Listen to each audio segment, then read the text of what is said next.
Ukraine के कई इलाकों पर कब्जे की बड़ी तैयारी की जा रही है, क्योंकि सीक्रेट मीटिंग में यूक्रेन का नया मैप लीक हुआ है। यूक्रेन के 2 इलाकों को रूस में दिखाया गया है। ये बड़ी जानकारी है। सीक्रेट मीटिंग में यूक्रेन का नया मैप लीक हुआ है। ये देखिए, तस्वीर आप देख रहे हैं, ये वही लीक मैप है। ये वही तस्वीर है जिसमें यूक्रेन के 2 इलाकों को रूस में दिखाया गया है। तो ये वही तस्वीर आप देख रहे हैं। जी हां, तो जिक्र हो रहा है एक लीक मैप का। यूक्रेन पर जल्द संपूर्ण कब्जा हो सकता है। ये आसार क्यों जताए जा रहे हैं? आखिर खबर क्या है और क्या पुतिन का वाकई ये इरादा है? खबर क्या है ये जानिए। 30 अगस्त 2025 रूसी सीजीएस वॉलरी ऑफिस में मीटिंग कर रहे थे। ये खबर सामने आती है। ऑफिस की दीवार पर यूक्रेन का मैप लगा हुआ था। ये मैप यहां पर हम आपको दिखा भी रहे हैं टीवी 9 भारतवर्ष पर, और इस मैप ने सबकी ओर अपना ध्यान आकर्षित किया। ऑफिस की दीवार पर लगा ये मैप में ओडेसा, माइकोलेव को रूसी हिस्से में दिखाया गया है। ओडेसा तो यूक्रेन का पोर्ट सिटी है। ओडेसा और माइकोलेव दोनों को रूसी हिस्सा बताया गया है इस मैप में। मैप से रूस का संदेश अब देखिए बिल्कुल साफ है कि रूस कब्जे वाले इलाके से पीछे नहीं हटेगा। यह संदेश, ये मैसेज क्लियरली दिया गया है। क्रीमिया की तरह ओडेसा और खार्किव पर भी पूर्ण कब्जा होगा, यह साफ तौर पर कहा गया है।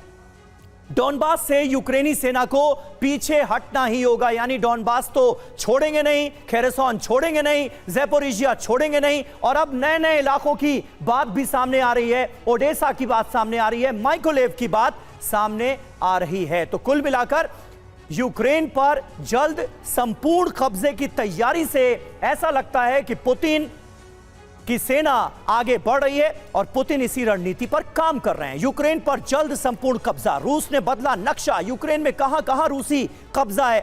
डोनेस्क, लुहांस्क, खेरसोन और ज़ैपोरिजिया पर पूर्ण नियंत्रण हो चुका है। इक्का दुक्का इलाके इन जगहों के बचे हुए हैं जहां पर यूक्रेन की सेना मौजूद है, उसको भी पीछे हटने के लिए कहा गया है। खार्किव का जहां तक सवाल है, 96% हिस्से पर इस वक्त रूस का कब्जा हो चुका है। सिर्फ 4% इलाके यूक्रेन के कब्जे में बचे हैं। ओडेसा जो कि पोर्ट सिटी है, उस पर 100% कब्जा हो गया है। डोनेस्क, लुहांस्क, ज़ैपोरिजिया, खेरसोन से यूक्रेन सैनिक हटाए, ये शांति समझौते में रूस ने मांग रखी है। तो कुल मिलाकर आप देखिए तो रूस के इरादे अब पूर्ण कब्जे के साफ तौर पर नजर आ रहे हैं। भटनागर साहब, क्या इसे आप मानेंगे? क्योंकि जंग की बुनियाद तो यही थी कि यूक्रेन नाटो का मेंबर नहीं बनेगा, ताकि खतरा रूस के बॉर्डर पर दस्तक ना दे। लेकिन अब 3 सालों तक जंग लड़ने के बाद इरादे कुछ बदलते हुए नजर आ रहे हैं क्या? जिन इलाकों पर कब्जा कर लिया गया उन्हें किसी भी हाल में छोड़ा नहीं जाएगा और रूस यूक्रेन में एक्सपेंशन करेगा, यह क्या अब बहुत हद तक क्लियर हो चुका है? बिल्कुल समीर, ये एक रशिया की एक बड़ी सोची समझी पॉलिसी और स्ट्रैटेजी के हिसाब से कार्यक्रम हो रहा है, और रशिया इसमें हमेशा से कंसिस्टेंट रहा है। अपनी जो रेड लाइन्स उन्होंने इंडिकेट करी हैं, रेड लाइन्स उन्होंने इंडिकेट करी थी अलास्का में जब उनसे मीटिंग हुई थी प्रेसिडेंट ट्रंप के साथ। उसमें ये इम्पॉर्टेंट बात कही गई थी कि जो एरिया उनके पास आ गया है उसको वो नहीं छोड़ने वाले हैं।